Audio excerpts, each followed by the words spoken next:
अंधेरे का रहस्य। गांव के बाहर एक पुरानी हवेली थी, जिसे लोग शापित हवेली कहते थे। कहते हैं वहां रात में अजीब अजीब आवाजें आती थीं, जैसे किसी के कदमों की आहट, खिड़कियों के अपने आप खुलने बंद होने की चरमराहट, और कभी कभी तो किसी के रोने की भी आवाज सुनाई देती थी।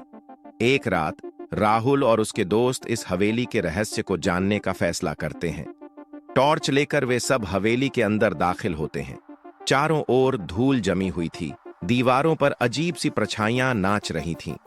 टॉर्च की रोशनी जैसे जैसे आगे बढ़ती, हवेली का सन्नाटा और भी डरावना लगने लगता। अचानक राहुल की टॉर्च बंद हो जाती है। घुप अंधेरे में सबकी सांसें तेज हो जाती हैं। तभी एक ठंडी हवा का झोंका उनके पास से गुजरता है और एक धीमी फुसफुसाती आवाज सुनाई देती है, तुम यहां क्यों आए हो?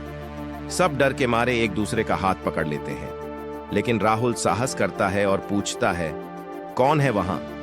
अचानक दीवार पर खून से लिखा हुआ एक संदेश चमक उठता है, वापस चले जाओ वरना तुम भी यहीं रह जाओगे।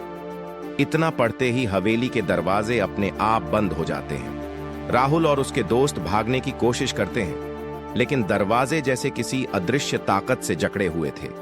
तभी सीढ़ियों से नीचे उतरती परछाई दिखती है, बिल्कुल सफेद चेहरा, बिना पलक झपकाए घूरती हुई आंखें। डर के मारे राहुल जोर से चिल्लाता है और उसकी आंखें खुल जाती हैं।